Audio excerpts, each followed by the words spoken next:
Olá, eu estou aqui para responder algumas questões sobre epilepsia.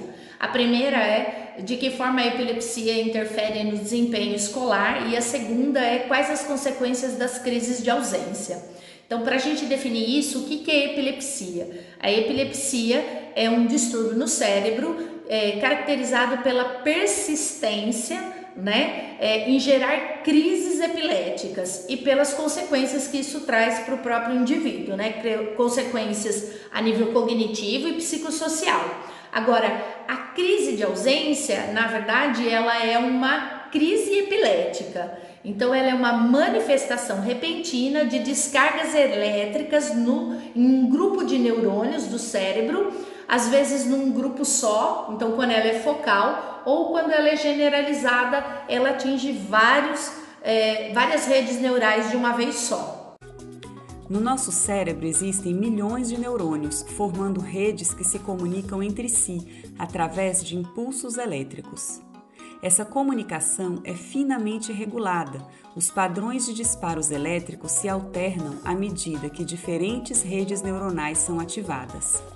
Isso permite o funcionamento normal de todas as funções cerebrais, como linguagem, visão, sensibilidade, controle dos movimentos e muitas outras. Se por algum motivo forem geradas descargas elétricas anormais em um grupo relativamente grande de neurônios que passa a disparar ao mesmo tempo ou de modo excessivo, isso pode afetar a função daquela rede, gerando sinais e sintomas conhecidos como crise epilética. Essa atividade elétrica anormal pode ocorrer em diversas redes diferentes. As crises podem ter muitas manifestações clínicas, como parada comportamental com olhar fixo, fenômenos visuais, confusão mental transitória, abalos musculares, formigamento de um lado do corpo e muitos outros. Esses sintomas, em geral, duram pouco tempo, em grande parte das vezes, menos de 2 minutos. Algumas crises, elas são marcadas pela questão motora, movimentação motora, como na crise tônico-clônica, que a criança fica durinha, bate os pés, então você vê toda uma movimentação. Já a crise de ausência, ela não tem isso, então ela fica dentro do grupo das crises generalizadas, sem esse início motor. Eu vou colocar agora alguns pequenos vídeos, eles não estão em português, mas é possível compreender como é que são essas crises de ausência, ter uma noção, Elas não seguem sempre o mesmo padrão. Algumas crianças têm movimentos de pálpebras, outras crianças não, mas é característico da crise de ausência um desligamento da realidade, tá bom? Então a criança fica ausente da realidade, ela desconecta por alguns segundos e ela para ali e ela perde às vezes a noção do que ela estava fazendo, Então ela fica com uma confusão a hora que ela volta e algumas crianças não. Volta como se nada tivesse acontecido, continua falando da onde estava, tá? Então pelos modelos aí do vídeo a gente vai poder entender um pouquinho melhor como é isso.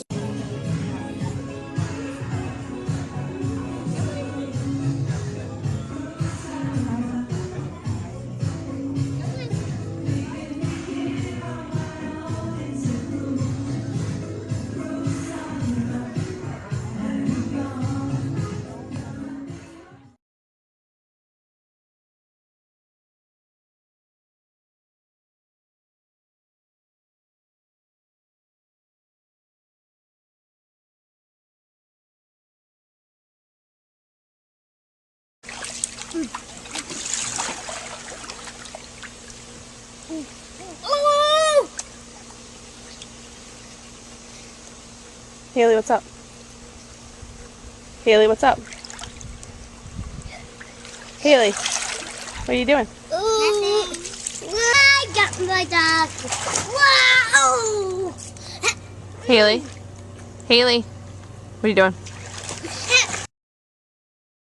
Guitar. Can you say guitar? Guitar. Right, okay. And what does a guitar sound like? What's the first sound in guitar? G, g, g. Like good. Like grandma. Like God. God. God for Like good golly. Huh? Okay. God, say God. Now let's look at the other pictures. Look, What's I this? did it. Oh, we almost fell down with that one. Então, pensando agora, né, na questão de quais são os prejuízos da crise epilética ou da epilepsia, que é quando há várias crises recorrentes, né, e que configuram o quadro, normalmente essa é uma condição que aparece no início do desenvolvimento, logo, né, na infância. Então, ela está muito associada a déficits intelectuais. O tipo de prejuízo vai depender muito também se é uma crise focal. Então, por exemplo, ela atinge que área do cérebro? Então, nós vamos, dependendo da área que ela atinge, a criança vai ter prejuízos maiores. Então, o foco, né, das crises é na área motora. Então, essa criança vai ter um comprometimento motor maior. Quando ela é generalizada, então a gente vai pensar em déficits maiores, mais significativos e até mesmo aí num rebaixamento intelectual, né? Um funcionamento intelectual abaixo da média esperada para a idade.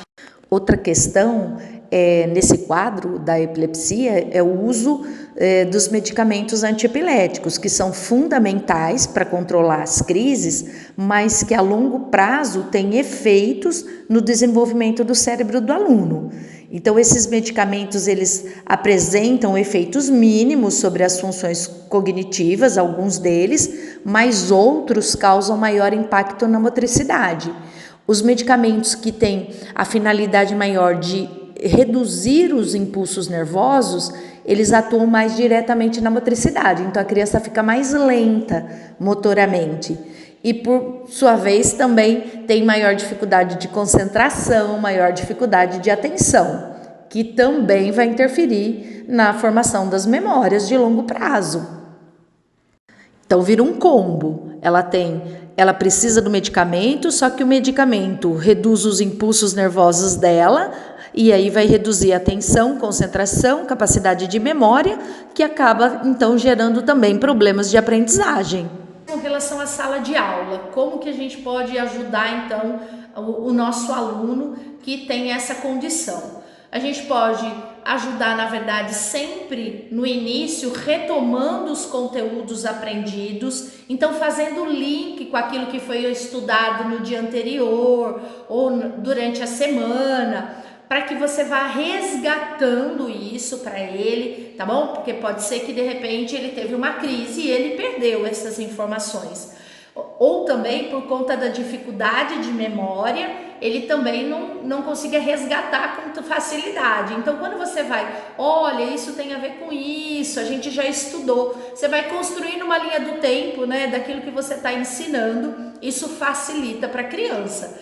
Não só para quem tem epilepsia, mas para quem tem déficit de atenção, para quem tem um transtorno do desenvolvimento da aprendizagem de forma mais global. Essa é uma dica. Outra coisa é tentar ajustar o foco atencional da criança. Então, às vezes, o lugar onde ela vai sentar, mais próximo de você, mais próximo da lousa, com menos quantidade de estímulos distratores.